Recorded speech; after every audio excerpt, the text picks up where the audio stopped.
Nice, welcome back. So last ವೀಡಿಯೋದು ಸ್ವಲ್ಪ ಕ್ವಿಕ್ಕಾಗಿ ರಿವೈಸ್ ಮಾಡೋಣ ಎಲ್ಲೆಲ್ಲಿಂದ ಮಾಡಿದ್ರಿ ಅಂತ. ಫಸ್ಟ್ ಏನು ನೋಡಿದ್ರಿ ಇಲ್ಲಿಂದ ಸುಪಿರಿಯರ್ ವೆನಾ ಕೇವಾ, ಇನ್ಫೀರಿಯರ್ ವೆನಾ ಕೇವಿಂದ ಎಲ್ಲಿಗೆ ಬರುತ್ತೆ ರೈಟ್ ಏಟ್ರಿಯಮು, ರೈಟ್ ಏಟ್ರಿಯಮಿಂದ ರೈಟ್ ವೆಂಟ್ರಿಕಲ್ಲು, ರೈಟ್ ಏಟ್ರಿಯಮಿಂದ ರೈಟ್ ವೆಂಟ್ರಿಕಲ್ ಹೋಗಿಂದ ಮುಂಚೆ ಯಾವ ವ್ಯಾಲ್ಯೂ ಇರುತ್ತೆ, ಟ್ರೈಕಾಸ್ಪಿಡ್ ವ್ಯಾಲ್ಯೂ ಇರುತ್ತೆ. ರೈಟ್ ವೆಂಟ್ರಿಕಲ್ ನೆಕ್ಸ್ಟ್ ಎಲ್ಲಿಗೆ ಹೋಗುತ್ತೆ, ಪಲ್ಮನರಿ ಆರ್ಟರೀಸ್ಗೆ ಹೋಗುತ್ತೆ. ಅದಕ್ಕಿಂತ ಮುಂಚೆ ಯಾವ ವ್ಯಾಲ್ಯೂ ಇರುತ್ತೆ, pulmonary valve. Next pulmonary capillary ಅಂತ ಡಿಫ್ಯೂಷನ್ ಟೆಕ್ಸ್ ಪ್ಲೇಸ್ ಆಗುತ್ತೆ. ದಟ್ ಇಸ್ ಕಾರ್ಬನ್ ಡೈಆಕ್ಸೈಡ್ ಅಲ್ವೇಲ್ ಹೋಗುತ್ತೆ, ಆಕ್ಸಿಜನ್ ಏನಂತೆ ಡಿಫ್ಯೂಷನ್ ಆಗುತ್ತೆ.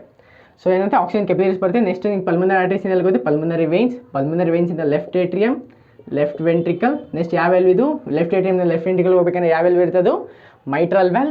ನೆಕ್ಸ್ಟ್ ಲೆಫ್ಟ್ ವೆಂಟ್ರಿಕಲಿಂದ ಎಲ್ಲಿಗೆ ಹೋಗುತ್ತೆ, ಎವೋಟ ಇಂತ ಹೋಗಿ ಮುಂಚೆ ಯಾವ ವ್ಯಾಲ್ಯೂ ಇರುತ್ತೆ, ಎವೋಟಿಕ್ ವೆಲ್. ಸೊ ಇಲ್ಲಿವರೆಗೂ ನಾವು ನೋಡಿದ್ರಿ. ನೆಕ್ಸ್ಟ್ ಏನು ನೋಡ್ರಿ, ಆಮೇಲೆ ಲೈಕ್ ಎವೋಟದಿಂದ ಎಲ್ಲಿಗೆ ಹೋಗುತ್ತೆ, ನಮಗೆ ಮೇಜರ್ ಆರ್ಟರೀಸ್ಗೆ ಹೋಗುತ್ತೆ. ಲೈಕ್ ಫುಲ್ ಇಲ್ಲಿಂದ ಏನಂತೀವಿ ನಾವು ಸಿಸ್ಟಮಿಕ್ ಸರ್ಕ್ಯುಲೇಷನ್ ಅಂತೀವಿ. ಲೈಕ್ ನಾವು ಹೇಳಿ ಲೆಫ್ಟ್ ಏಟ್ರಿಯಮಿಂದ ಫುಲ್ ಬರೋದೇನು systemic circulations. So major arteries actually ಇದೊಂದು concept. Like actually major arteries made up of ಏನು, full all this major arteries made up of ಏನು, ಎಲಾಸ್ಟಿಕ್ ಮಸಲ್ಸು. ಏನು major arteries are made up of elastic muscles. So major arteries made up of ಏನು, elastic muscles. ಏನಕ್ಕೆ ಅಂತ ನೋಡು, ಒಂದು important concept ಇದೆ. Elastic muscle ಅಂದ್ರೇನು, ಲೈಕ್ ಇದು ಲೈಕ್ ಏನು ಎಕ್ಸ್ಪ್ಯಾಂಡ್ ಆಗುತ್ತೆ ಮತ್ತು ತಿರ್ಗಿ ವಾಪಸ್ ಆದ ಮೇಲೆ like normal back to its original position ಬರುತ್ತೆ. ಸೊ ನೋಡು, ಲೆಫ್ಟ್ ವೆಂಟ್ರಿಕಲಿಂದ ನಿಂಗೆ ಔಟ್ ಆಗಬೇಕಾದ್ರೆ ಆ್ಯಕ್ಚುಲಿ ಇಲ್ಲಿ ಪ್ರೆಷರ್ ನಿಂಗೆ ಎಷ್ಟಾಗುತ್ತೆ, ಅರೌಂಡ್ 120 ಮಿಲಿಮೀಟರ್ ಆಫ್ ಮರ್ಕ್ಯೂರಿ ಆಗುತ್ತೆ. ಮೀನ್ಸ್ ಎಷ್ಟು 120 ಮಿಲಿಮೀಟರ್ ಮರ್ಕ್ಯೂರಿ ಆಗುತ್ತೆ. ಸೊ ಅದೇನಾದ್ರೆ ಪ್ರೆಷರ್ ನೀನು ತಡಿಬೇಕಂದ್ರೆ ಏನಿರುತ್ತೆ, ಸೊ ಈ ಆರ್ಟರೀಸ್ ಎಲ್ಲ ಏನಾಗಿರ್ಬೇಕಿಲ್ಲ ಎಲಾಸ್ಟಿಕ್ ಅನ್ನೋದು ಲೈಕ್ ಬಲ್ಜಸ್ ಆಗುತ್ತೆ. ಲೈಕ್ 120 ನೀನು ಪ್ರೆಷರ್ ತಡಿಬೇಕಂದ್ರೆ ಅದು ಫುಲ್ ಈ ಥರ ಬಲ್ಜಸ್ ಆಗುತ್ತೆ. ಆಮೇಲೆ ನಿಂಗೆ next left ventricle diastolic, that is relaxation ಆಗಂತೆ ನಾರ್ಮಲ್ಗೆ ಬರಬೇಕು. ಸೊ ಏನು ಮಾಡಬೇಕು, ಲೈಕ್ ಪ್ರೆಷರ್ ಜಾಸ್ತಿ ಆದಾಗ ಎಕ್ಸ್ಪ್ಯಾಂಡ್ ಆಗಬೇಕು, ನಾರ್ಮಲ್ ಪ್ರೆಷರ್ ಡಿಕ್ರೀಸ್ ಆದಾಗ ನಾರ್ಮಲ್ ಪೊಸಿಷನ್ಗೆ ಆಗಬೇಕು. ಸೊ ಅದಕ್ಕೆ ಈ ಮೇಜರಿಂದ ಏನಾಗುತ್ತೆ, ಆರ್ಟರೀಸ್ ಮೇಡಪ್ ಆಫ್ ಏನು, ಎಲಾಸ್ಟಿಕ್ ಮಸಲ್ಸ್. ಮತ್ತು ಇದು actually due to ageing, like age ಆಗ್ತಾ ಏನಾಗುತ್ತೆ, ಈ ಎಲಾಸ್ಟಿಕ್ ಪ್ರಾಪರ್ಟಿ ಕಮ್ಮಿ ಆಗ್ತಾ ಹೋಗುತ್ತೆ. ಏನೇಳು, ಲೈಕ್ ಏಜ್ ಆಗ್ತಾ ಡ್ಯೂ ಟು ಏಜಿಂಗ್ ಏನಾಗುತ್ತೆ, ಈ ಎಲಾಸ್ಟಿಕ್ ಪ್ರಾಪರ್ಟಿ ಕಮ್ಮಿ ಆಗ್ತಾ ಹೋಗುತ್ತೆ. ಬಟ್ ನಿಂಗೆ ಪ್ರೆಷರ್ ಮಾತ್ರ ಅಷ್ಟೇ ಇರುತ್ತೆ, ಲೈಕ್ 120 ಡಿಗ್ರಿನೇ. ಬಟ್ ಎಲಾಸ್ಟಿಕ್ ಮಸಲ್ಸ್ ಪ್ರಾಪರ್ಟಿ ಏನಾಗುತ್ತೆ, ಎಲಾಸ್ಟಿಕ್ ಪ್ರಾಪರ್ಟಿ ಏನಾಗುತ್ತೆ, ಕಮ್ಮಿ ಆಗ್ತಾ ಹೋಗುತ್ತೆ. ಸೊ ಇದರಿಂದನೇ ಲೈಕ್ ನೀವು ಇವಾಗ ಈಗಿನ ಜನರೇಷನ್ ಅಥವಾ ಲೈಕ್ ನಾರ್ಮಲ್ ಆಗಿ ನೋಡ್ರೆ 40 to 50 ಇಯರ್ಸ್ ಯಾರಿಗೆ ನೋಡ್ರಿ, ಲೈಕ್ ಆಲ್ಮೋಸ್ಟ್ ಎಲ್ಲರಿಗೆ ಅಂತ ಬ್ಲಡ್ ಪ್ರೆಷರ್ ಜಾಸ್ತಿ ಇರುತ್ತೆ. ಏನಕ್ಕಪ್ಪ ಅಂದರೆ ಇದೇ ಮೇಯ್ನ್ ರೀಸನು. ಏನಕ್ಕೆ, ಲೈಕ್ ಮೇಯ್ನಾಗಿ ಅವ್ರದ್ದು ಎಲಾಸ್ಟಿಕ್ ಮಸಲ್ ಏನಂತೆ ಪ್ರಾಪರ್ಟಿ ಕಳ್ಕೊಂಬಿಟ್ಟಿರುತ್ತೆ. ಸಪೋಸ್ ಇವಾಗ 120 ಬೇರೆ ಲೈಕ್ ನಾರ್ಮಲ್ ಅಡಲ್ಟ್ಸ್ ಎಲ್ಲ ಯೂತ್ಸ್ ಎಲ್ಲ ಏನಿರುತ್ತೆ, ಲೈಕ್ ನಾರ್ಮಲಾಗಿ ಎಕ್ಸ್ಪ್ಯಾಂಡ್ ಆಗುತ್ತೆ, ಲೈಕ್ ನಾರ್ಮಲ್ ಪೊಸಿಷನ್ಗೂ ಬರುತ್ತೆ. ಬಟ್ ನಿಂಗೆ ಏಜ್ ಪೀಪಲ್ಸ್ ಎಲ್ಲ ಏನಾಗುತ್ತೆ, ಎಲಾಸ್ಟಿಕ್ ಪ್ರಾಪರ್ಟಿ ಆಗುತ್ತೆ. ಮೀನ್ಸ್ ಲೈಕ್ ನಾರ್ಮಲ್ ನಮಗೆ ಇಷ್ಟು ಕಾಂಟ್ರಾಕ್ಷನ್ ಆಗೋ ಬದಲು ಅವ್ರದ್ದು ಏನಂತ ಸ್ವಲ್ಪ ಆಗುತ್ತೆ. ಸೊ ಏನಂತೆ ಬ್ಲಡ್ ಪ್ರೆಷರ್ ಜಾಸ್ತಿ ಇರುತ್ತೆ. ಸೊ ಇದನ್ನ ಏನಂತೆ ಡ್ಯೂ ಟು ಏಜಿಂಗಿಂದ ಎಲಾಸ್ಟಿಕ್ ಮಸಲ್ಸ್ ಪ್ರಾಪರ್ಟಿ ಕಮ್ಮಿ ಆಗೋದ್ರಿಂದ ಲೈಕ್ ಬ್ಲಡ್ BP ಜಾಸ್ತಿ ಇರುತ್ತೆ ಲೈಕ್ ಏಜ್ಡ್ ಪರ್ಸನ್ಸಲ್ಲಿ. ಓಕೆ, ಆರ್ಟರೀಸ್ ಬಂದರೆ ನೆಕ್ಸ್ಟ್ ಸ್ಮಾಲರ್ ಆರ್ಟರೀಸು. ನೆಕ್ಸ್ಟ್ ನಮ್ಗೆ ಏನು ಬರುತ್ತೆ, ಆರ್ಟಿರಿಯೋಲ್ಸ್ ಬರುತ್ತೆ. ಆ್ಯಕ್ಚುಲಿ ನೋಡು, ಆರ್ಟಿರಿಯೋಲ್ಸ್ ಮೇಡಪ್ ಆಫ್ ಏನು, smooth muscles. Arterioles made up of ಏನು, ಸ್ಮೂತ್ ಮಸಲ್ಸು. ನೋಡು, ಆರ್ಟರೀಸ್ ಬಂದು ಎಲಾಸ್ಟಿಕ್ ಮಸಲ್ಸು, ಆರ್ಟಿರಿಯೋಲ್ಸ್ ಬಂದು ಸ್ಮೂತ್ ಮಸಲ್ಸು. ಮೀನ್ಸ್ ಫುಲ್ ಎಲ್ಲ ಏನಂತೆ ಸ್ಮೂತ್ ಮಸಲ್ಸ್ ರಿಚ್ ಇದು ಫುಲ್ಲು. ಇದೆಲ್ಲ ಫುಲ್ ಏನೈತೆ ನಿಮಗೆ ಸ್ಮೂತ್ ಮಸಲ್ಸ್ ಇರುತ್ತೆ. ಆ್ಯಕ್ಚುಲಿ ಸ್ಮೂತ್ ಮಸಲ್ಸ್ ಮೇಲೆ ನಮ್ಗೆ ಫುಲ್ ರಿಚ್ ಯಾವುದಿರುತ್ತೆ, ಅಡ್ರೆನರ್ಜಿಕ್ ರೆಸೆಪ್ಟಾರ್ಸ್ ಇರುತ್ತೆ. ಈ ಸ್ಮೂತ್ ಮಸಲ್ಸ್ ಮೇಲೆ ಏನಿದೆ ರಿಚ್ ಆಗಿ ಅಡ್ರೆನರ್ಜಿಕ್ ರೆಸೆಪ್ಟಾರ್. ಮೇಜರ್ ಆಗ್ಯದಪ್ಪ ಅಂದರೆ ಇದು α1 ರೆಸೆಪ್ಟಾರ್ಸ್ ಇರುತ್ತೆ. ಯಾವುದಿರುತ್ತೆ, α1 ಅಡ್ರೆನರ್ಜಿಕ್ ರೆಸೆಪ್ಟಾರ್ ಇರುತ್ತೆ. ಇವನ್ ನಮ್ಮ ವೆನ್ಯೂಲ್ಸಲ್ಲೂ ಅಷ್ಟೇ, ವೆನ್ಯೂಲ್ಸ್ ಕೂಡ ಮೇಡಪ್ ಆಫ್ ಏನು, ಸ್ಮೂತ್ ಮಸಲ್ಸೇನೆ ವೆನ್ಯೂಲ್ಸ್. ಸೊ ಇಲ್ಲಿ ಏನಿದೆ ನಮಗೆ α1 ಅಡ್ರೆನರ್ಜಿಕ್ ರೆಸೆಪ್ಟಾರ್ ಇರುತ್ತೆ. ಸೊ ಇವಾಗ ಯಾವುದೇ ಒಂದು ಅಡ್ರೆನರ್ಜಿಕ್ ರೆಸೆಪ್ಟಾರ್, ಸಪೋಸ್ ಎಪಿನೆಫ್ರಿನ್ ಆಗಿರ್ಬೋದು, ನಾನ್ ಎಪಿನೆಫ್ರಿನ್ ಆಗಿರ್ಬೋದು, ಈ ಆಲ್ಫಾ ಮೇಲೆ ಬಂದು ಆಗ್ತಾ ಏನಾಗುತ್ತೆ, ಲೈಕ್ α1 ಏನು ಸ್ಟಿಮ್ಯುಲೇಟರ್, ಇದು ಕನ್ಸ್ಟ್ರಿಕ್ಷನ್ ಮಾಡುತ್ತೆ. ಸೊ ಏನು ನಾರ್ಮಲಾಗಿ ಆರ್ಟಿರಿಯಲ್ಸ್ ಮೇಡಪ್ ಆಫ್ ಏನು, ಸ್ಮೂತ್ ಮಸಲ್ಸು. ಸ್ಮೂತ್ ಮಸಲ್ಸ್ ಮೇಲೆ ಯಾರು ರೆಸೆಪ್ಟರ್ಸ್ ಇರುತ್ತೆ, ಅಡ್ರೆನರ್ಜಿಕ್ ರೆಸೆಪ್ಟರ್ಸ್. ಮೇಜರ್ ಏನು, α1 ರೆಸೆಪ್ಟಾರ್. ಸೊ ನಮ್ಮ body sympathetic nervous system activate ಆದಾಗ ಏನಾಗುತ್ತೆ, ಲೈಕ್ α1 ಲೈಕ್ ನಾರೆಪಿನೆಫ್ರಿನ್ ಬಂದು ಬೈಂಡ್ ಆದಾಗ ಏನಾಗುತ್ತೆ, ನಿಂದು ಸ್ಮೂತ್ ಮಸಲ್ ಲೈಕ್ ಆರ್ಟಿರಿಯಲ್ಸ್ ಅಂತ ಸ್ಟ್ರಾಂಗ್ ಕನ್ಸ್ಟ್ರಿಕ್ಷನ್ ಆಗುತ್ತೆ. ಇದು ಕನ್ಸ್ಟ್ರಿಕ್ಷನ್ ಆಗುತ್ತೆ, ಬ್ಲಡ್ ಪ್ರೆಷರ್ ಜಾಸ್ತಿ ಆಗುತ್ತಾನೆ. ಸೊ ಬ್ಲಡ್ ಪ್ರೆಷರ್ ಜಾಸ್ತಿ ಆಗ ವೀನಸ್ ರಿಟರ್ನ್ ಕೂಡ ಜಾಸ್ತಿ ಆಗುತ್ತಾನೆ. ವೀನಸ್ ರಿಟರ್ನ್ ಜಾಸ್ತಿ ಆದರೆ ಇನ್ಫೀರಿಯರ್ ವೆನಾ ಕೇವಿಂದ ಬ್ಲಡ್ ಬರೋದು ಜಾಸ್ತಿ ಆಗುತ್ತಾನೆ. ಆಮೇಲೆ ಲೈಟ್ ವೆಂಟ್ರಿಕಲ್ ಪಂಪ್ ಆಗೋದು ಫುಲ್ ಇಲ್ಲಿಯವರು ಲೆಫ್ಟ್ ಏಟ್ರಿಯಮ್ಗೂ ಜಾಸ್ತಿ ಆಗುತ್ತಾನೆ. ನೆಕ್ಸ್ಟ್ ಲೆಫ್ಟ್ ವೆಂಟ್ರಿಕಲ್ ಫೀಲಿಂಗ್ ಆಗೋದು ಜಾಸ್ತಿ ಆಗುತ್ತಾನೆ. ಸೊ ಓವರಾಲ್ ಏನಾಗುತ್ತೆ ನಿಮಗೆ ಫೈನಲ್ ಏಟ್ಸಿಂದ ಬ್ಲಡ್ ಪ್ರೆಷರ್ ಕೂಡ ಜಾಸ್ತಿ ಆಗುತ್ತೆ. ಸೊ ಅದಕ್ಕೆ ಇವಾಗ ಸಪೋಸ್ ಹಿಂಗೆ ಯಾವುದೇ ಒಂದು ಸಿಂಪಥೋಮೈಮೆಟಿಕ್ ಡ್ರಗ್ಸ್ ಅಥವಾ ಅಡ್ರೆನರ್ಜಿಕ್ ಡ್ರಗ್ಸ್ ಯಾವುದೇ ಒಂದು ಕೊಟ್ಟರೆ ಏನಾಗುತ್ತೆ, ಬ್ಲಡ್ ಪ್ರೆಷರ್ ಜಾಸ್ತಿ ಮಾಡುತ್ತೆ. ಹೆಂಗಪ್ಪ ಅಂದರೆ ಮೇಜರ್ ಹೆಂಗೆ ಅಂದರೆ α1 ಮೇಲೆ ಆಕ್ಟ್ ಆಗುತ್ತೆ. ಸೊ ವೇಜೋ ಕನ್ಸ್ಟ್ರಿಕ್ಷನ್ ಮಾಡುತ್ತೆ. ವೇಜೋ ಕನ್ಸ್ಟ್ರಿಕ್ಷನ್ ಮಾಡಿದಂತೆ ಬ್ಲಡ್ ಫ್ಲೋ ಜಾಸ್ತಿ ಆಗುತ್ತೆ. ಬ್ಲಡ್ ಫ್ಲೋ ಜೊತೆ ವೀನಸ್ ರಿಟರ್ನ್ ನಾವೆಲ್ಲ ಅಂತ ನಾರ್ಮಲಾಗಿ ಇಂದು ಬ್ಲಡ್ ಪ್ರೆಷರ್ ಜಾಸ್ತಿ ಆಗುತ್ತೆ. ಇದು ಮೇಜರ್. ಇದು arteries, elastic muscle, arterioles, smooth muscles. Okay, ಇದು ನೋಡಾಮೇಲೆ ನೆಕ್ಸ್ಟ್ ಇವಾಗ ಪ್ರೆಷರ್ ಸಿಗೋಣ. ಲೈಕ್ ಎಲ್ಲೆಲ್ಲಿ ಎಷ್ಟೆಷ್ಟು ಪ್ರೆಷರ್ ಇದೆ ಅದಕ್ಕಿಂತ ಮುಂಚೆ ಲೈಕ್ ಇವಾಗ ನಾವು ನೋಡಿದ್ರಿ ಇವಾಗ ಮೇಜರ್ ಆರ್ಟ್ರೀಸಿಂದ ಎಲ್ಲಿದೆ ಸ್ಮಾಲರ್ ಆರ್ಟ್ರೀಸ್ಗೆ ಹೋಗುತ್ತೆ ಅಂದರೆ ಬಟ್ ಸ್ಮಾಲರ್ ಆರ್ಟ್ರೀಸ್ ಹೋಗುತ್ತೆ ಲೈಕ್ ಯಾವ ಪಾರ್ಟ್ಗೆ ಎಷ್ಟೆಷ್ಟು ಇವಾಗ ಸಪೋಸ್ ನಾವು ಇಲ್ಲಿಂದ ನಮಗೆ ಸ್ಟ್ರೋಕ್ ವಾಲ್ಯೂಮ್ ಅಂತ ಕಾರ್ಡಿಯಾಕ್ ಔಟ್ಪುಟ್ ಬರ್ತಾನೆ ಸೊ ಕಾರ್ಡಿಯಾಕ್ ಔಟ್ಪುಟ್ ಲೈಕ್ 1 ನಿಮಿಷಕ್ಕೆ ಲೈಕ್ ಪರ್ ಮಿನಿಟ್ಗೆ ಎಷ್ಟು ಕಾರ್ಡಿಯಾಕ್ ಔಟ್ಪುಟ್ ಆಗುತ್ತೆ ಅಂದರೆ 5 ಲೀಟರ್ಸು 1 ಲೀಟರ್ಗೆ ಎಷ್ಟು ಕಾರ್ಡಿಯಾಕ್ ಔಟ್ಪುಟ್ ಇದೆ 5 ಲೀಟರ್ಸು ಸ್ಟ್ರೋಕ್ ವಾಲ್ಯೂಮ್ ಅಂದ್ರೇನು ಲೈಕ್ ಪರ್ ಸ್ಟ್ರೋಕು ಪರ್ ಸ್ಟ್ರೋಕ್ಗೆ ಲೈಕ್ 1 ಟೈಮ್ಗೆ ಎಷ್ಟು ಎಜೆಕ್ಟ್ ಮಾಡುತ್ತೆ ಎಷ್ಟು ಅಮೌಂಟ್ ಆಫ್ ಬ್ಲಡ್ ಎಜೆಕ್ಟ್ ಮಾಡುತ್ತೆ ಅದೆಷ್ಟು 70 ml ನಾರ್ಮಲ್ ಆಗಿ ನೆಕ್ಸ್ಟ್ ಹಾರ್ಟ್ ಬೀಟ್ ಎಷ್ಟು ಹಾರ್ಟ್ ರೇಟ್ ಎಷ್ಟು ಇರಬೇಕು 72 ಬೀಟ್ಸ್ ಪರ್ ಮಿನಿಟ್ ಇರಬೇಕು ಇದು ಬೇಸಿಕ್ ಕಾನ್ಸೆಪ್ಟ್ಸು ಕಾರ್ಡಿಯಾಕ್ ಔಟ್ಪುಟ್ ಎಷ್ಟು ಬೇಕು 5 ಲೀಟರ್ಸು ಸ್ಟ್ರೋಕ್ ವಾಲ್ಯೂಮ್ ಎಷ್ಟು 70 ml ಹಾರ್ಟ್ ಬೀಟ್ಸ್ ಎಷ್ಟು around 72 beats per minute so cardiac output 5 litres ಏನಾಗುತ್ತೆ ಪಂಪ್ ಮಾಡುತ್ತೆ ಈ 5 ಲೀಟರ್ಸಲ್ಲಿ ಸಪೋಸ್ ಇಲ್ಲೆಲ್ಲ ಎಷ್ಟಿದೆ 5 ಲೀಟರ್ಸ್ ಇದೆ ಈ 5 ಲೀಟರ್ಸಲ್ಲಿ ಯಾವ್ಯಾವ ಪಾರ್ಟಿಗೆ ಮೇಜರ್ ಯಾವ್ಯಾವ ಪಾರ್ಟಿಗೆ ಎಷ್ಟೆಷ್ಟು ಅಮೌಂಟ್ ಆಫ್ ಬ್ಲಡ್ ಹೋಗುತ್ತೆ ಅಂತ ನೋಡೋಣ ಫಸ್ಟು ನಾನು ನೋಡೋಕ್ಕೆ ಫಸ್ಟು ಲೈಕ್ ಮೇಲೆ ನೋಡೋಣ central nervous system so first suppose ಇದು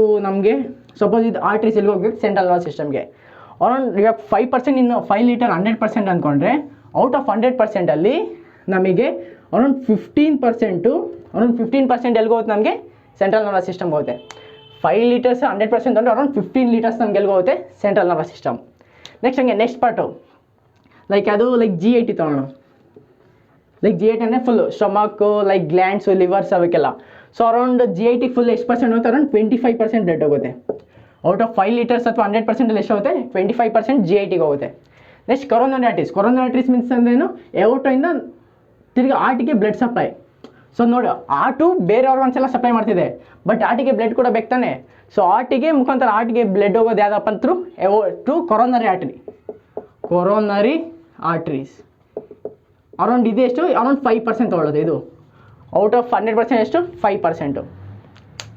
next skeleton ಮಸಲ್ಸ್ಗೆ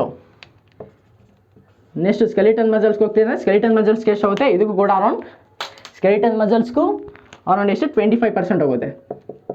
next ಇನ್ಯಾವುದು major organ next ನಮ್ಮದು ಕಿಡ್ನಿಗೆ ಎಷ್ಟು ಹೋಗುತ್ತೆ ಕಿಡ್ನಿಗೆ ಅರೌಂಡ್ 25% ಹೋಗುತ್ತೆ 25 50 75 80 90 100 ಸೊ ಔಟ್ ಆಫ್ 100% ಇಷ್ಟು ಪಾರ್ಟ್ಸ್ ಹೋಗುತ್ತೆ. ಫಸ್ಟ್ ಏನು ಬ್ರೈನ್ಗೆ ಎಷ್ಟು ಹೋಗುತ್ತೆ ಸೆಂಟ್ರಲ್ ನರ್ವಸ್ ಸಿಸ್ಟಮ್ಗೆ 15%, ಕೊರೋನರಿ ಆರ್ಟರೀಸ್ಗೆ 5%, G80ಗೆ full stomach glands liver pancreas ಅವಕ್ಕೆಲ್ಲ ಎಷ್ಟು ಹೋಗುತ್ತೆ 25%, ಸ್ಕೆಲಿಟನ್ ಮಸಲ್ಸ್ಗೆ ಎಷ್ಟು ಪರ್ಸೆಂಟ್ ಹೋಗುತ್ತೆ 25%, ಇವನ್ ಕಿಡ್ನಿಗೂ ಕೂಡ ಎಷ್ಟು ಪರ್ಸೆಂಟ್ ಹೋಗುತ್ತೆ 25% ಬ್ಲಡ್ ಆಗುತ್ತೆ. ಸೊ ಇದು ಓವರಾಲ್ ಲೈಕ್ 5 ಲೀಟರ್ಸು ಹೆಂಗೆ ಲೈಕ್ ಸರ್ಕ್ಯುಲೇಷನ್ ಆಗಿದೆ ಅಂತ. ಓಕೆ, ಇವಾಗ ನೆಕ್ಸ್ಟ್ ಪ್ರೆಷರ್ಸಿಗೆ ಬರೋಣ. ಸಪೋಸ್ ಎಲ್ಲಿಂದ ಸ್ಟಾರ್ಟ್ ಮಾಡೋಣ, ಲೈಕ್ ರೈಟ್ ಏಟ್ರಿಯಮಿಂದ ಸ್ಟಾರ್ಟ್ ಮಾಡೋಣ. ಆ್ಯಕ್ಚುಲಿ ರೈಟ್ ಏಟ್ರಿಯಮಲ್ಲಿ ಎಷ್ಟಿರುತ್ತೆ ಪ್ರೆಷರು ಸ್ಟಾರ್ಟಿಂಗ್ 0 ಇರುತ್ತೆ. ರೈಟ್ ಏಟ್ರಿಯಮಲ್ಲಿ ಎಷ್ಟಿರುತ್ತೆ ನಾರ್ಮಲಾಗಿ ಪ್ರೆಷರು 0 ಮಿಲಿಮೀಟರ್ ಆಫ್ ಮರ್ಕ್ಯುರಿ, ಎಲ್ಲದಕ್ಕೂ ಮಿಲಿಮೀಟರ್ ಆಫ್ ಮರ್ಕ್ಯುರಿ ಪ್ರೆಷರ್ ಅದ್ರಲ್ಲಿ ನಾವು ಮೆಜರ್ ಮಾಡೋದು ಮಿಲಿಮೀಟರ್ ಆಫ್ ಮರ್ಕ್ಯುರಿ. ರೈಟ್ ಏಟ್ರಿಯಮಿಂದ ನೆಕ್ಸ್ಟ್ ರೈಟ್ ವೆಂಟ್ರಿಕಲ್ಲು. ಆ್ಯಕ್ಚುಲಿ ನಿಮಗೆ ಇವಾಗ ಇದು ಯಾವ ವ್ಯಾಲ್ವ್ ಇಲ್ಲಿರೋದು ನಮಗೆ ಟ್ರೈಕಸ್ಪಿಡ್ ವ್ಯಾಲ್ವು. ಈ ಟ್ರೈಕಸ್ಪಿಡ್ ವ್ಯಾಲ್ವ್ ಓಪನ್ ಆಗಬೇಕಂದ್ರೆ ಏನಾಗುತ್ತೆ ಪ್ರೆಷರು ರೈಟ್ ವೆಂಟ್ರಿಕಲ್ ಇಲ್ಲಿಗಿಂತ ಜಾಸ್ತಿ ಆಗ್ಬೇಕು ತಾನೆ. ಸೊ ಅರೌಂಡ್ 0 ಇಂದ ಇವಾಗ ಸಪೋಸ್ ಇದೊಂದು ಅರೌಂಡ್ ಎಷ್ಟು ಆಗುತ್ತೆ ನಿಮಗೆ ಅರೌಂಡ್ 20 to 25 ಆಗುತ್ತೆ. ಸೊ ರೈಟ್ ವೆಂಟ್ರಿಕಲಲ್ಲಿ ಎಷ್ಟಿರುತ್ತೆ ಪ್ರೆಷರು 20 to 25. ಸೊ ಅವಾಗ ಏನಾಯ್ತು ಲೈಕ್ ಟ್ರೈಕಸ್ಪಿಡ್ ಓಪನ್ ಆಗಿದೆ ಅಂತ ಬ್ಲಡ್ ಫೀಲಿಂಗ್ ಆಗುತ್ತೆ. ನೆಕ್ಸ್ಟು ಸಪೋಸ್ ಇದರಲ್ಲಿ ಒಂದು 25 ಇದೆ. ನೆಕ್ಸ್ಟು ಇದಕ್ಕೆ ಪಂಪ್ ಮಾಡ್ಬೇಕಂದ್ರೆ ಎಷ್ಟು ಇರಬೇಕಂದ್ರೆ ಇಲ್ಲಿ ಪ್ರೆಷರ್ ಇದಕ್ಕಿಂತ ಇಲ್ಲಿ ಕಮ್ಮಿ ಇರಬೇಕು ತಾನೆ. ಸೊ ಅರೌಂಡ್ ಇಲ್ಲಿ ಎಷ್ಟಿರುತ್ತೆ ನಿಂಗೆ around 20 millimetre of mercury 20 to 23 millimetre of mercury ಇರುತ್ತೆ. ರೈಟ್ ವೆಂಟ್ರಿಕಲಲ್ಲಿ ಎಷ್ಟಿರುತ್ತೆ ಅರೌಂಡ್ 25. ಆಮೇಲೆ ಇಲ್ಲಿ ನಿಂಗೆ ಪಲ್ಮನರಿ ಆರ್ಟರೀಸಲ್ಲಿ ಎಷ್ಟಿದೆ ಅರೌಂಡ್ 20 ಮಿಲಿಮೀಟರ್ ಅಥವಾ 25 ಮಿಲಿಮೀಟರ್ ಆಫ್ ಮರ್ಕ್ಯುರಿ ಇರುತ್ತೆ. ಆಮೇಲೆ ಆ್ಯಕ್ಚುಲಿ ನಿಂಗೆ ಇದು ಡ್ಯೂರಿಂಗ್ ಸಿಸ್ಟೋಲ್ ಇದು ಕಾಂಟ್ರಾಕ್ಷನ್ ಮಾಡಿದಾಗ ನಿಮಗೆ 25 ಮಿಲಿಮೀಟರ್ ಆಫ್ ಮರ್ಕ್ಯುರಿ ಇರುತ್ತೆ. ಬಟ್ ಇದು ರಿಲ್ಯಾಕ್ಷನ್ ಆಗುವ ಬ್ಲಡ್ ವಾಪಸ್ ಬರ್ತಾನೆ. ಲೈಕ್ ಇವಾಗ ಇದು ಕ್ಲೋಸ್ ಆಗಿಬಿಟ್ಟಿದೆ ಬಟ್ ಸ್ಟಿಲ್ ಸಮ್ ಬ್ಲಡ್ ವಾಪಸ್ ಬರ್ತಾನೆ. ಅವಾಗ ಏನಾಗುತ್ತೆ ನಿಂಗೆ 25 ಇಂದ ಬ್ಲಡ್ ಎಷ್ಟಿಗೆ ಹೋಗುತ್ತೆ ಅರೌಂಡ್ 18ಗೆ ಡ್ರಾಪ್ ಆಗುತ್ತೆ. ಏನು ಹೇಳು ಲೈಕ್ ನಾರ್ಮಲಾಗಿ ವೆಂಟ್ರಿಕುಲರ್ ಎಷ್ಟಿರುತ್ತೆ 25 ಮಿಲಿಮೀಟರ್ ಆಫ್ ಮರ್ಕ್ಯುರಿ ಪ್ರೆಷರ್ ಇರುತ್ತೆ. ಇಲ್ಲಿ ಏನಾಗುತ್ತೆ ಪಂಪ್ ಮಾಡುತ್ತೆ ಅವಾಗ ಏನಾಗುತ್ತೆ ಪಲ್ಮನರಿ ಆರ್ಟರೀಸ್ಗೆ ಹೋಗುತ್ತೆ. ಸೊ ಇಲ್ಲೂ ಕೂಡ ಇಲ್ಲಿ ಪ್ರೆಷರ್ ಏನಾದ ಸೇಮ್ ಇರ್ತಾನೆ 25 ಮಿಲಿಮೀಟರ್ ಆಫ್ ಮರ್ಕ್ಯುರಿ. ನೆಕ್ಸ್ಟ್ ಜಾಸ್ತಿ ಆಮೇಲೆ ಒಂದು ಸ್ವಲ್ಪ ಸ್ಲೈಟಾಗಿ ಜಾಸ್ತಿ ಆಯ್ತು ತಕ್ಷಣ ಇದು ಕ್ಲೋಸ್ ಆಗಿಬಿಡುತ್ತಾನೆ. ಸೊ ಅವಾಗ ಕ್ಲೋಸ್ ಆಗಿಂತ ಬ್ಲಡ್ ಫೀಲಿಂಗ್ ವಾಪಸ್ ಬರೋಕ್ಕೆ ಸ್ಟಾರ್ಟ್ ಆಗುತ್ತಾನೆ. ಅವಾಗ ಏನಿದೆ 25 ಇಂದ ಎಲ್ಲಿಗೆ ಡ್ರಾಪ್ ಆಗುತ್ತೆ around 18 millimetre of Mercury drop ಆಗುತ್ತೆ. ನೆಕ್ಸ್ಟ್ ಇದು 18 ಮಿಲಿಮೀಟರ್ ಆಫ್ ಮರ್ಕ್ಯುರಿಯಲ್ಲಿ ಇದೆ ಪಲ್ಮನರಿ ಆರ್ಟರೀಸಲ್ಲಿ. ನೆಕ್ಸ್ಟ್ ಪಲ್ಮನರಿ ಕೆಪಿಲರೀಸ್ಗೆ ಹೋದಾಗ ಎಷ್ಟಾಗಿರುತ್ತೆ ಅರೌಂಡ್ 8 ಮಿಲಿಮೀಟರ್ ಆಫ್ ಮರ್ಕ್ಯುರಿ ಆಗಿರುತ್ತೆ. ಪಲ್ಮನರಿ ಆರ್ಟರೀಸ್ಗೆ ಹೋದಾಗ ಎಷ್ಟು ಪಲ್ಮನರಿ ಕೆಪಿಲರೀಸ್ಗೆ ಹೋದಾಗ ಎಷ್ಟಾಗುತ್ತೆ 8 ಆಗುತ್ತೆ. ಆರ್ಟರೀಸಲ್ಲಿ 18 ಇದೆ ಬಟ್ ಕೆಪಿಲರೀಸ್ಗೆ ಹೋಗೋಷ್ಟಲ್ಲಿ ಎಷ್ಟಾಗುತ್ತೆ ಪ್ರೆಷರು 8 ಮಿಲಿಮೀಟರ್ ಆಫ್ ಮರ್ಕ್ಯುರಿ ಆಗುತ್ತೆ. ನೆಕ್ಸ್ಟ್ 8 ಇಂದ ತಿರ್ಗಿ ನಿನ್ನ ಪಲ್ಮನರಿ ವೇನ್ಸಿಗೆ ಬರೋಷ್ಟಲ್ಲಿ ಎಷ್ಟಾಗುತ್ತೆ around 4 to 5 millimetre of Mercury ಆಗಿರುತ್ತೆ. ನೆಕ್ಸ್ಟ್ ಟೈಮ್ ಇವಾಗ ಲೆಫ್ಟ್ ವೆಂಟ್ರಿಕಲಲ್ಲಿ ಎಷ್ಟಿರುತ್ತೆ ಪ್ರೆಷರು ಸೇಮ್ ಇಷ್ಟೇ ಪ್ರೆಷರ್ ಇರುತ್ತೆ. ಎಷ್ಟು 4 to 5 ಮಿಲಿಮೀಟರ್ ಆಫ್ ಮರ್ಕ್ಯುರಿ ಇದೆ. ಓಕೆನಾ. ನೆಕ್ಸ್ಟ್ ಇವಾಗ ಸ್ಟಾರ್ಟಿಂಗು ಇವಾಗ ಲೆಫ್ಟ್ ವೆಂಟ್ರಿಕಲ್ ಎಷ್ಟಿದೆ 0 ಇದೆ, ಲೆಫ್ಟ್ ವೆಂಟ್ರಿಕಲ್ ಎಷ್ಟಿದೆ 0 ಇದೆ, ಬಟ್ ಲೆಫ್ಟ್ ಏಟ್ರಿಯಮಲ್ಲಿ ಎಷ್ಟಿದೆ 4 to 5 ಇದೆ. ಸೊ ಇವೆಲ್ಲ ಕ್ಲೋಸ್ ಆಗಿರುತ್ತೆ ಓಪನ್ ಆಗಿರುತ್ತಾ? ಕ್ಲೋಸ್ ಆಗಿರ್ತಾನೆ, ಯಾಕೆಂದರೆ ಲೆಫ್ಟ್ ವೆಂಟ್ರಿಕಲಲ್ಲಿ 0 ಇದೆ, ಇಲ್ಲಿ 4 to 5 ಇದೆ, ಸೊ ಜಾಸ್ತಿ ಇದೆ, ಇದೇನಂತೆ ಕ್ಲೋಸ್ ಆಗಿರುತ್ತೆ. ಬಟ್ 0 ಇಂದ ಏನೈತೆ ಸ್ಲೈಟಾಗಿ ರೈಸ್ ಆಗುತ್ತೆ. ಸಪೋಸ್ ಇದೊಂದು ಅರೌಂಡ್ 80 ಆಯಿತು ಅನ್ಕೋ, ಅರೌಂಡ್ 80 ಆಗಿದ ತಕ್ಷಣ ಏನಾಗುತ್ತೆ, ಇದು ಓಪನ್ ಆಗುತ್ತೆ. ಓಪನ್ ಆಗುತ್ತೆ, ಬ್ಲಡ್ ಫಿಲ್ಲಿಂಗ್ ಆಗುತ್ತೆ. ಗೊತ್ತಾಗ್ತಾನೆ? ಲೆಫ್ಟ್ ಏಟ್ರಿಯಮಲ್ಲಿ ಎಷ್ಟಿರುತ್ತೆ 4 to 5 ಇರುತ್ತೆ, ಲೆಫ್ಟ್ ವೆಂಟ್ರಿಕಲ್ ನಾರ್ಮಲಾಗಿ 0 ಇರುತ್ತೆ. ಸೊ ಏನಂತೆ ವೆಲ್ ಕ್ಲೋಸ್ ಆಗಿರುತ್ತೆ. ಯಾವ ವೆಲ್ ಇಲ್ಲಿರೋದು? Mitral valve. ನೆಕ್ಸ್ಟ್ ಲೆಫ್ಟ್ ಏಟ್ರಿಯಮಿಂದ ನೆಕ್ಸ್ಟ್ ನಿಮಗೆ ಲೆಫ್ಟ್ ವೆಂಟ್ರಿಕಲ್ ಇದು ವೆಲ್ ಓಪನ್ ಆಗಬೇಕಂದ್ರೆ ಲೆಫ್ಟ್ ವೆಂಟ್ರಿಕಲ್ ಇರೋ ಪ್ರೆಷರ್ ಜಾಸ್ತಿ ಆಗಬೇಕು. ಸೊ ಲೆಫ್ಟ್ ವೆಂಟ್ರಿಕಲ್ ಪ್ರೆಷರ್ ಜಾಸ್ತಿ ಆಗಬೇಕಾದ್ರೆ ಏನಂತೆ, ಇದು ಲೆಫ್ಟ್ ವೆಂಟ್ರಿಕಲ್ ಕಾಂಟ್ರಾಕ್ಷನ್ ಆಗಬೇಕು. ಕಾಂಟ್ರಾಕ್ಷನ್ ನಾವೇಂತೀವಿ ಸೈಂಟಿಫಿಕಲ್ ಆಗಿ ಸಿಸ್ಟೋಲಿಕ್ ಪ್ರೆಷರ್ ಅಂತೀವಿ ಅಥವಾ ಸಿಸ್ಟೋಲೆ ಅಂತೀವಿ, ಸಿಸ್ಟೋಲಿಕ್ ಪ್ರೆಷರ್. ಓಕೆ, ಸಿಸ್ಟೋಲಿಕ್ ಅಂತ ಕೂಗ್ತೀವಿ. ಸಿಸ್ಟೋಲಿಕ್ ಅಂದರೆ ಲೈಕ್ ಕಾಂಟ್ರಾಕ್ಷನ್ ಅಂತ. ಇದು ಕಾಂಟ್ರಾಕ್ಷನ್ ಆಗಿ ಸ್ಟಾರ್ಟ್ ಮಾಡಿದಾಗ ಅಂತ 0 ಇಂದ ಅರೌಂಡ್ ಪ್ರೆಷರ್ ಜಾಸ್ತಿ ಆಗುತ್ತೆ ಕಾಂಟ್ರಾಕ್ಷನ್ ಮಾಡ್ಬೇಕಾದ್ರೆ. ಸೊ ಅರೌಂಡ್ 0 ಇಂದ 80 ಹೋಗುತ್ತೆ. 80 ಹೋದ ತಕ್ಷಣ ಏನಾಗುತ್ತೆ, ಇದಕ್ಕಿಂತ ಜಾಸ್ತಿ ಐತಾನೆ, ಇದು 4 to 5 80ಯಲ್ಲಿದೆ.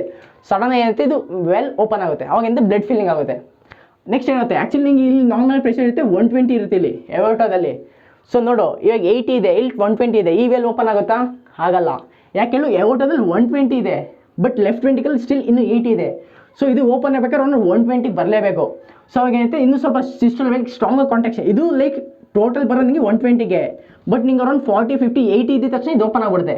ಆಮೇಲೆ ಫಿಲ್ಲಿಂಗ್ ಆಗಿದೆ ಅಂತ ತಿರ್ಗಿ ಪ್ರೆಷರ್ ಜಾಸ್ತಿ ಆಗುತ್ತೆ. ಇಲ್ಲಿ ಯಾವಾಗ ಲೆಫ್ಟ್ ವೆಂಟ್ರಿಕಲ್ 120 ಆಗುತ್ತೋ ಅವಾಗ ಈ ವೆಲ್ ಓಪನ್ ಆಗುತ್ತೆ. ಯಾವುದು? ಎವೋಟಿಕ್ ವೆಲ್. ಈ ಎವೋಟಿಕ್ ವೆಲ್ ಓಪನ್ ಆದಾಗ ಏನಾಗುತ್ತೆ, ಫುಲ್ ಇಲ್ಲಿರೋ ಬ್ಲಡ್ ಎಲ್ಲ ನೆಕ್ಸ್ಟ್ ಎವೋಟಾಗಿ ಬರುತ್ತೆ. ಎಲ್ಲಿ ಬರುತ್ತೆ? ಎವೋಟಾ. ಸೊ ಇವಾಗ ತಿರ್ಗಿ ಸೇಮ್ ಎವೋಟದಲ್ಲಿ ಎಷ್ಟಿದೆ ಪ್ರೆಷರು? 120 millimeter of mercury. ಎಷ್ಟಿದೆ ಪ್ರೆಷರು? 120 millimeter of mercury. ಇದು ಡ್ಯೂರಿಂಗ್ ಏನು? ಲೆಫ್ಟ್ ವೆಂಟ್ರಿಕಲ್ ಸಿಸ್ಟೋಲ ಇದ್ದಾಗ, ಲೆಫ್ಟ್ ವೆಂಟ್ರಿಕಲ್ ಕಾಂಟ್ರಾಕ್ಷನ್ ಅಥವಾ ಸಿಸ್ಟೋಲ ಇದ್ದಾಗ ಎಷ್ಟಿದೆ pressure? 120 millimeter of mercury. So ಇವಾಗ ನಾವು ನಾರ್ಮಲ್ಗೆ ಬ್ಲಡ್ ಪ್ರೆಷರ್ ಹೆಂಗೆ ನಾವು ಬರೆಯೋದು? Like blood pressure is equals to systolic pressure divided by diastolic pressure ತಾನೆ. ನೋಡು, ಸಿಸ್ಟೋಲಿಕ್ ಪ್ರೆಷರ್ ಅಂದ್ರೇನು? The amount of blood pressure. Suppose ಇವಾಗ ಎಷ್ಟಿದೆ, ಇವಾಗ ಇದು ಲೆಫ್ಟ್ ವೆಂಟ್ರಿಕಲ್ ಏನಿದೆ ಅಂಡರ್ ಸಿಸ್ಟೋಲ್ ಇದೆ ತಾನೆ, ಮೀನ್ಸ್ ಕಾಂಟ್ರಾಕ್ಷನಲ್ಲಿದೆ. ಕಾಂಟ್ರಾಕ್ಷನ್ ಮಾಡಿದಾಗ ಏನಾಗುತ್ತೆ, ನಿಂಗೆ ಅರೌಂಡ್ ಇದು ಬ್ಲಡ್ ಫ್ಲೋ ಆದಾಗ ಎಷ್ಟಿರುತ್ತೆ, ಇಲ್ಲಿ ಎವೋಟದಲ್ಲಿ 120 millimeter ಆಫ್ ಮರ್ಕ್ಯೂರಿ ಇದೆ. ಸೊ ಇವಾಗ ನಿಂಗೆ ಆರ್ಟ್ರೀಸಲ್ಲಿ ಅಥವಾ ನಿಮಗೆ ಎವೋಟದಲ್ಲಿ ಎಷ್ಟಿದೆ? 120 millimeter ಆಫ್ ಮರ್ಕ್ಯೂರಿ ಇದೆ. ಯಾವಾಗ? ಡ್ಯೂರಿಂಗ್ ಸಿಸ್ಟೋಲೆ. ಡಯಾಸ್ಟೋಲೆ ಅಂದ್ರೆ ಏನು? ಲೈಕ್ ರಿಲ್ಯಾಕ್ಸ್ ಆಗುತ್ತೆ. ಈಗ ಸೊ ಇವಾಗ 120 ಆಗಿದ ತಕ್ಷಣ ಎಷ್ಟಾಗುತ್ತೆ? ರಿಲ್ಯಾಕ್ಸ್ ಆಗುತ್ತಾನೆ. ಆ್ಯಕ್ಚುಲಿ ನೆಕ್ಸ್ಟಿಗೆ ಪಂಪ್ ಮಾಡಬೇಕದು. ಲೈಕ್ ನೋಡು, 1 minute 72 beats ಮಾಡಬೇಕಿದು. ಸೊ 1 beatsಗೆ ಬೇಗ ಮುಗಿಸ್ಬೇಕಿದು. ಸೊ ಮತ್ತೆ ಇವಾಗ ಸಿಸ್ಟೋಲ್ ಆಯಿತು, 120 ಆಯಿತು. ನೆಕ್ಸ್ಟ್ ಇವಾಗ ಏನು? ಡಯಾಸ್ಟೋಲೆ ಆಗಬೇಕು. ಸೊ ಡಯಾಸ್ಟೋಲೆ ಆದಾಗ ಏನಾಗುತ್ತೆ, ಇಲ್ಲೂ ಓಪನ್ ಇದೆ, ಬಟ್ ಡಯಾಸ್ಟೋಲೆ ವಾಪಸ್ ಫಿಲ್ಲಿಂಗ್ ಆಗುತ್ತಾನೆ. ಸೊ ವಾಪಸ್ ಫಿಲ್ಲಿಂಗ್ ಆದಾಗ ಇಲ್ಲಿ ರ್ಯಾಪಿಡಾಗಿ ಡ್ರಾಪ್ ಆಗುತ್ತಾನೆ ಪ್ರೆಷರು. ಸೊ ಆ್ಯಕ್ಚುಲಿ ನಿಮಗೆ 120 ಎಷ್ಟು ಡ್ರಾಪ್ ಆಗುತ್ತಪ್ಪ ಅಂದರೆ 120 ಅರೌಂಡ್ 80 ಡ್ರಾಪ್ ಆಗುತ್ತೆ. ಅರೌಂಡ್ ಎಷ್ಟಿಗೆ ಡ್ರಾಪ್ ಆಗುತ್ತೆ? 80 millimeter ಆಫ್ ಮರ್ಕ್ಯೂರಿ ಡ್ರಾಪ್ ಆಗುತ್ತೆ. ನೋಡಿ ಇವಾಗ ಇಲ್ಲಿ ಮೇಜರ್ ಕಾನ್ಸೆಪ್ಟು. ನಾವು ಬ್ಲಡ್ ಪ್ರೆಷರ್ ನಾರ್ಮಲ್ ಏನದಲ್ಲಿ ಮೆಷರ್ ಮಾಡ್ತೀವಿ ಹೇಳು? Systolic by diastolic. ಸೊ ಇವಾಗ ನಾರ್ಮಲ್ ಬ್ಲಡ್ ಪ್ರೆಷರ್ ಎಷ್ಟು? ಇವಾಗ ಸಪೋಸ್ ಈ ಪೇಷೆಂಟಲ್ಲಿ ನೋಡು, ಇದು ಏನು ಸಿಸ್ಟೋಲಿಕ್ ಪ್ರೆಷರು, ಇದೇನು ಡಯಾಸ್ಟೋಲಿಕ್ ಪ್ರೆಷರ್. ಇದೇನು ಹಿಂಗೆ ಡಯಾಸ್ಟೋಲಿಕ್ ಪ್ರೆಷರ್. ನೋಡು, ಸಿಸ್ಟೋಲಿಕ್ ಪ್ರೆಷರ್ ಅಂದ್ರೆ ಏನು ಹೇಳು? The amount of blood vessels, the amount of blood pressure present in the major arteries during ventricular systole is known as systolic pressure. Systolic pressure ಅಂದ್ರೇನು? The amount of blood pressure present in the major arteries during ventricular at the peak of systole. ಈಗ ನಾವು systolic pressure. Diastolic pressure ಅಂದ್ರೇನು? The amount of blood pressure present in the major arteries during ventricular diastole. ಗೊತ್ತಾಯ್ತಾನೆ? So ಇವಾಗ ಈ ಪೇಷೆಂಟಲ್ಲಿ systolic pressure ಎಷ್ಟಿದೆ, diastolic ಎಷ್ಟಿದೆ? 120/80 ತಾನೆ. 120 millimeter of mercury divide by 80 millimeter of mercury. So ಇವಾಗ ನಾವು ಇವಾಗ BP ಯಾರ್ದು ಕೇಳಿದ್ರೆ ಎಷ್ಟು ಹೇಳ್ತೀವಿ? 120/80 ಆರ್ 130/90 ಹೇಳ್ತೀವಿ. ನೋಡು, ಇದೇ ಮೇಜರ್ ಮೇಲೆ. ಸೊ 120 ಹೆಂಗೆ ಬಂತು, 80 ಹೆಂಗೆ ಬಂತು ಗೊತ್ತಾಯ್ತಾನೆ? ಲೈಕ್ ವೆಂಟ್ರಿಕುಲರ್ ಸಿಸ್ಟೋಲ್ ಇದ್ದಾಗ ಎಷ್ಟಿದೆ ಪ್ರೆಷರ್? ಅದು ಸಿಸ್ಟೋಲಿಕ್ಕು. ಅದೇ ಡಯಾಸ್ಟೋಲ್ ಆದಾಗ ಎಷ್ಟಿರುತ್ತೆ ಪ್ರೆಷರ್? ಅದು ಡಯಾಸ್ಟೋಲಿಕ್ ಪ್ರೆಷರ್. ನೆಕ್ಸ್ಟ್ ಆ್ಯಕ್ಚುಲಿ ಇನ್ನೊಂದು ಪ್ರೆಷರ್ ಬರುತ್ತೆ ನಮಗೆ, ಮೀನ್ ಆರ್ಟೀರಿಯಲ್ ಪ್ರೆಷರ್ ಅಂತ ಬರುತ್ತೆ ಒಂದು extra. Mean arterial pressure means like overall mean ಎಷ್ಟಿದೆ, ಇದರಲ್ಲಿ ಓವರಾಲ್ ಎಷ್ಟು ಪ್ರೆಷರ್ ಇದೆ ಅಂತ. ಆ್ಯಕ್ಚುಲಿ ಮೀನ್ ಆರ್ಟೀರಿಯಲ್ ಪ್ರೆಷರ್ ಇಸ್ಕೊಳ್ತೆ ಏನು ಬರುತ್ತೆ? Diastolic pressure plus 1/3 of pulse pressure ಬರುತ್ತೆ. Plus 1/3 of pulse pressure. ಏನು ಮೀನ್ ಆರ್ಟೀರಿಯಲ್ ಪ್ರೆಷರ್ ಅಂದ್ರೇನು? Diastolic pressure plus 1/3 of pulse pressure. First pulse pressure ಅಂದ್ರೇನು? ಆ್ಯಕ್ಚುಲಿ ಪಲ್ಸ್ ಪ್ರೆಷರ್ ಅಂದರೆ difference in diastolic and systolic. Difference in systolic and diastolic ನಾವೇಂತೀವಿ? Pulse pressure. Pulse pressure ಅಂದ್ರೇನು? Difference in that is systolic blood pressure minus diastolic pressure. So systolic ಎಷ್ಟಿದೆ ಇಲ್ಲಿ 120, diastolic ಎಷ್ಟಿದೆ 80. 120 minus 80 ಎಷ್ಟು? Around 40 millimetre of mercury. So ಇವಾಗ ಇಲ್ಲಿಗೆ ಹಾಕೋದು. So diastolic pressure ಎಷ್ಟಿದೆ 80 ಮಿಲಿಮೀಟರ್ ಆಫ್ ಮರ್ಕ್ಯೂರಿ ಡಯಾಸ್ಟೋಲಿಕ್ ಇದೆ. ಪಲ್ಸ್ ಪ್ರೆಷರ್ ಎಷ್ಟು ಬಂತು ನಮಗೆ 40. So 1/3 of 40. So 80 plus around ಇನ್ನು 40/3 ಮಾಡಿದ್ರೆ ಆಗುತ್ತೆ. ಎಷ್ಟು ಬರುತ್ತೆ? 3 1s 3 ಲೈಕ್ 1 3 3s 9 ಅರೌಂಡ್ 13 ಅನ್ಕೋ. ಸೊ 80 ಪ್ಲಸ್ 13 ಎಷ್ಟಾಗುತ್ತೆ? 93. ಸೊ ಇಲ್ಲಿ ಮೀನ್ ಆರ್ಟಿಯಲ್ ಪ್ರೆಷರ್ ಎಷ್ಟಿದೆ? 93 ಮಿಲಿಮೀಟರ್ ಆಫ್ ಮರ್ಕ್ಯೂರಿ. ಅರ್ಥ ಆಯ್ತಾ ಇದು? ಸೊ ನೋಡು, ಮೀನ್ ಆರ್ಟಿಯಲ್ ಪ್ರೆಷರ್ ಅಂದ್ರೇನು? Like diastolic pressure plus 1/3 of pulse pressure.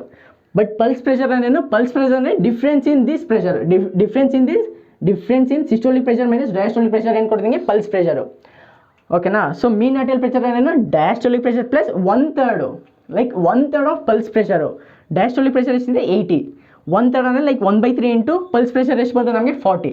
So 40/3 ನಮ್ಗೆ ಎಷ್ಟು ಬರುತ್ತೆ? ಅರೌಂಡ್ ಎಷ್ಟು ಬರುತ್ತೆ? 13. ಸೊ 80 ಪ್ಲಸ್ 13 ಎಷ್ಟು ಬರುತ್ತೆ ನಮಗೆ? 93. ಸೊ ಮೀನ್ ಆರ್ಟಿಯಲ್ ಪ್ರೆಷರ್ ಎಷ್ಟಿದೆ ನಮಗೆ? 93 ಮಿಲಿಮೀಟರ್ ಆಫ್ ಮರ್ಕ್ಯೂರಿ. ಇಲ್ಲಿವರೆಗೂ ಗೊತ್ತಾಗ್ತಾನೆ? ನೆಕ್ಸ್ಟ್ ಇವಾಗ ವೀನಸ್ ಸೆಟಿಗೆ ಬರೋಣ. ಸೊ ಎಷ್ಟಿದೆ? ಅರೌಂಡ್ 93 ಇದೆ. ಸೊ ಆ್ಯಕ್ಚುಲಿ 93 ಮಿಲಿಮೀಟರ್ ಆಫ್ ಮರ್ಕ್ಯೂರಿಯಿಂದ ನೆಕ್ಸ್ಟ್ ನಿಮಗೆ ಕೆಪಿಲರೀಸಿಂದ ಆ್ಯಕ್ಚುಲಿ 93 ಕೆಪಿಲರೀಸ್ ಬರೋಷ್ಟರಲ್ಲಿ ಎಷ್ಟಾಗ್ಬಿಟ್ಟಿರುತ್ತೆ? ಅರೌಂಡ್ 25 ಮಿಲಿಮೀಟರ್ ಆಫ್ ಮರ್ಕ್ಯೂರಿ ಆಗಿಬಿಟ್ಟಿರುತ್ತೆ. ಯಾಕೆ ಇಷ್ಟೊಂದು ಡ್ರಾಪ್ ಆಗೋದು? ಯಾಕಂದ್ರೆ ಕೆಪಿಲರ್ಸ್ ನಿಂಗೆ ಎಕ್ಸ್ಚೇಂಜ್ ಆಫ್ ಗ್ಯಾಸಸ್ಸು ನ್ಯೂಟ್ರಿಯನ್ಸ್ ಎಲ್ಲ ಟೆಕ್ಸ್ ಪ್ಲೇಸ್ ಆಗುತ್ತೆ. ಸೊ ಅದರಿಂದ ಆಗುತ್ತೆ ನಿಂಗೆ 93 ಮಿಲಿಮೀಟರ್ ಆಫ್ ಮರ್ಕ್ಯೂರಿಯಿಂದ ಎಷ್ಟಿಗೆ ಡ್ರಾಪ್ ಆಗುತ್ತೆ? 25 ಮಿಲಿಮೀಟರ್ ಆಫ್ ಮರ್ಕ್ಯೂರಿಗೆ ಡ್ರಾಪ್ ಆಗುತ್ತೆ. ನೆಕ್ಸ್ಟ್ 25 ಮಿಲಿಮೀಟರ್ ಆಫ್ ಮರ್ಕ್ಯೂರಿಯಿಂದ ಡ್ರಾಪ್ ಆಗಿ ನೆಕ್ಸ್ಟ್ ನಿಮಗೆ ವೇನ್ಸ್ ಲಾಸ್ಟ್ ನಿಮಗೆ ವೀನಸ್ ಕೇಬಲ್ ಬರೋಷ್ಟರಲ್ಲಿ ಎಷ್ಟಾಗಿರುತ್ತೆ? ಅರೌಂಡ್ 4 to 5 ಆಗಿಬಿಟ್ಟಿರುತ್ತೆ. ಎಷ್ಟಾಗಿರುತ್ತೆ? 4 to 5 ಮಿಲಿಮೀಟರ್ ಆಫ್ ಮರ್ಕ್ಯೂರಿ ಇರುತ್ತೆ. ನೆಕ್ಸ್ಟ್ ಈ 4 to 5 ಮಿಲಿಮೀಟರ್ ಆಫ್ ಮರ್ಕ್ಯೂರಿ ತಿರ್ಗಾ ನಿಂಗೆ ವಾಪಸ್ ಇಲ್ಲಿ ಬಂದು ತಿರ್ಗಾ ಸುಪಿರಿಯರ್ ವೆನಕವಿಂದ ಬರೀ ಇಲ್ಲಿ ಬರೋಷ್ಟರಲ್ಲಿ ಎಷ್ಟಾಗುತ್ತೆ? 0 ಆಗಿಬಿಟ್ಟಿರುತ್ತೆ. ಸೊ ಇದು ಓವರಾಲ್ ಬ್ಲಡ್ ಪ್ರೆಷರ್ಸು. ಸೊ ಹೆಂಗೆ ರೈಟ್ ಏಟ್ರಿಯಮಿಂದ ರೈಟ್ ವೆಂಟ್ರಿಕಲ್ ಎಷ್ಟು 0 ಇತ್ತು, 0 ಇಂದ 20 to 25. ಪಲ್ಮನರಿ ಆರ್ಟ್ರೀಸಲ್ಲಿ ಎಷ್ಟು 25 ಇತ್ತು, ಆಮೇಲೆ ಡ್ರಾಪ್ ಆಗಿ ಎಷ್ಟು 18 ಆಯಿತು. ಪಲ್ಮನರಿ ಕೆಪಿಲರೀಸಲ್ಲಿ 8, ಪಲ್ಮನರಿ ವೇನ್ಸಲ್ಲಿ 4 to 5, ಆಮೇಲೆ ಆಮೇಲೆ ಲೆಫ್ಟ್ ಏಟ್ರಿಯಮ್ ಬರುತ್ತೆ, ಅಲ್ಲಿ 4 to 5 ಇರುತ್ತೆ. ಆಮೇಲೆ ಲೆಫ್ಟ್ ವೆಂಟ್ರಿಕಲ್ಲು 0 to ಆಮೇಲೆ 0 ಇಂದ ಕಾಂಟ್ರಾಕ್ಷನ್ ಸಿಸ್ಟೋಲ್ ಸ್ಟಾರ್ಟ್ ಮಾಡಿದ್ರೆ ಬ್ಲಡ್ ಪ್ರೆಷರ್ ಜಾಸ್ತಿ ಆಗುತ್ತೆ. ಅಪ್ಲೇ ಎಷ್ಟಿರುತ್ತೆ? 120 ಆಗುತ್ತೆ. ನೆಕ್ಸ್ಟ್ ಇಂದ ಏನಂತೆ ಎವಾಟೋ ಬರುತ್ತೆ 120. ಆಮೇಲೆ ಎವಾಟೋಯಿಂದ ಫುಲ್ ಎಲ್ಲದಕ್ಕೂ ಲೈಕ್ ಬ್ರಾಂಚಸ್ ಆಗಿ ಎಲ್ಲ ಪಾರ್ಟ್ಸ್ಗೂ ಹೋಗುತ್ತೆ. ಸೊ ಆಮೇಲೆ ಸಿಸ್ಟೋಲಿಕ್ ಪ್ರೆಷರ್ ಇರುತ್ತೆ the amount of blood pressure present in the major arteries during ventricular at peak of systolic. ಅದು ನಿಮ್ಗೆ ಸಿಸ್ಟೋಲಿಕ್ ಪ್ರೆಷರ್. ಡಯಾಸ್ಟೋಲಿಕ್ ಅಂದರೆ the amount of blood pressure present in the major arteries during ventricular diastolic, that is 120/80. Okay. Next mean arterial pressure ಅಂದರೆ mean arterial pressure is equal to diastolic pressure plus 1/3 of pulse pressure. Diastolic pressure ಅಂದ್ರೇನು? Like ಇದು ಎಷ್ಟು ಬಂದಿದೆ ಅಂತ 80 millimetre of mercury. But pulse pressure ಅಂದರೆ ಎಷ್ಟು ಹೇಳು? Difference in systolic pressure minus diastolic pressure ಎಷ್ಟು ಕೊಡುತ್ತೆ ನಮಗೆ? 120 minus 80 40. ಸೊ 40/3 ಎಷ್ಟು ಬರುತ್ತೆ? ಅರೌಂಡ್ 13 ಬರುತ್ತೆ. ಸೊ 80 ಪ್ಲಸ್ 13 ಎಷ್ಟಾಗುತ್ತೆ? 93. ನೆಕ್ಸ್ಟ್ ನಿಂಗೆ ಆರ್ಟ್ರೀಸಿಂದ ಲೈಕ್ ಕೆಪಿಲರೀಸ್ ಬರೋಷ್ಟರಲ್ಲಿ ಎಷ್ಟಾಗಿರುತ್ತೆ? 25 ಮಿಲಿಮೀಟರ್ ಆಫ್ ಮರ್ಕ್ಯೂರಿ ಇರುತ್ತೆ. ಆಮೇಲೆ ಅಲ್ಲಿಂದ ನಿಮ್ಗೆ ಎಷ್ಟಾಗುತ್ತೆ? Around 4 to 5 millimetre of mercury. ಆಮೇಲೆ ವಾಪಸ್ ಹಿಂಗಾಗುತ್ತೆ. ಸೊ ಇದು ನೋಟ್ಸ್ ಎಲ್ಲ ಬೇಕಂದ್ರೆ ನಾನು ಡಿಸ್ಕ್ರಿಪ್ಷನಲ್ಲಿ ಹಾಕಿರ್ತೀನಿ. ಸೊ ಈಸಿಯಾಗಿ ನೋಡ್ಬೋದು. ಬಟ್ ಇದು ಲೈಕ್ ಬೇಸಿಕ್ ಥಿಂಗ್ಸ್ ಗೊತ್ತಿರಲಿ, ಆಮೇಲೆ ಬೇಕಾದ್ರೆ ನೋಟ್ಸಿಂದ ಈಸಿಯಾಗಿ ತೊಗೊಳ್ಳಿ, ಆಯಿತಾ? ನೆಕ್ಸ್ಟ್ ಅದಕ್ಕಿಂತ ಮುಂಚೆ ನೆಕ್ಸ್ಟ್ ಲಾಸ್ಟ್ ಒನ್. ಆ್ಯಕ್ಚುಲಿ ನಮ್ಮದು ಲೆಫ್ಟ್ ವೆಂಟ್ರಿಕಲ್ ಥಿಕ್ನೆಸ್ ಜಾಸ್ತಿ ಇರುತ್ತೆ. ನಮ್ಮ ಲೆಫ್ಟ್ ವೆಂಟ್ರಿಕಲ್ ಆ್ಯಕ್ಚುಲಿ ಎಷ್ಟು? ಅರೌಂಡ್ 3 times ಮೋರ್ ಥಿಕ್ಕರ್ ಇರುತ್ತೆ. ಏನು ನಮ್ಮ ಲೆಫ್ಟ್ ವೆಂಟ್ರಿಕಲ್ದು like left ventricle thickness around 3 times greater than right ventricle ಇರುತ್ತೆ. ಯಾಕಂದರೆ right ventricle just pulmonary circulation ಮಾಡಬೇಕು. ಅದಕ್ಕೆ ಇಲ್ಲಿ ನೋಡು ಲೆಸ್ ಪ್ರೆಷರ್ ಇದೆ, ಜಸ್ಟ್ 20 to 25 ಇದೆ. ಬಟ್ ಹಿಂಗೆ ಎಷ್ಟಿಗೆ ಹೋಗ್ತಿದೆ? 120ಗೆ ಹೋಗ್ತಿದೆ. ಸೊ ನೀನು ಥಿಕ್ನೆಸ್ ಎರಡಕ್ಕೂ ಕಂಪೇರ್ ಮಾಡಿದ್ರೆ ಏನಾಗುತ್ತೆ? Left ventricle full strong contact ಮಾಡುತ್ತೆ. Around 3 times more contact, 3 times thicker ಇರುತ್ತೆ. So that easy. So Frank Starling law ಏನು ಹೇಳ್ತಾ ಇರೋದು? ಮೋರ್ ಯು ಎಕ್ಸ್ಪೆಂಡ್ ಮಾಡಿದ್ರೆ more it will contract. More ಇದು ಲೈಕ್ ಬ್ಲಡ್ ಫಿಲ್ಲಿಂಗ್ ಜಾಸ್ತಿ ಆದಷ್ಟೇ ಕಾಂಟ್ರಾಕ್ಟಿವಿಟಿ ಕೂಡ ಜಾಸ್ತಿ ಆಗುತ್ತೆ. ಓಕೆನಾ? ಇದು ನೆಕ್ಸ್ಟು ಇದು ಇವತ್ತಿಗೆ. Thank you.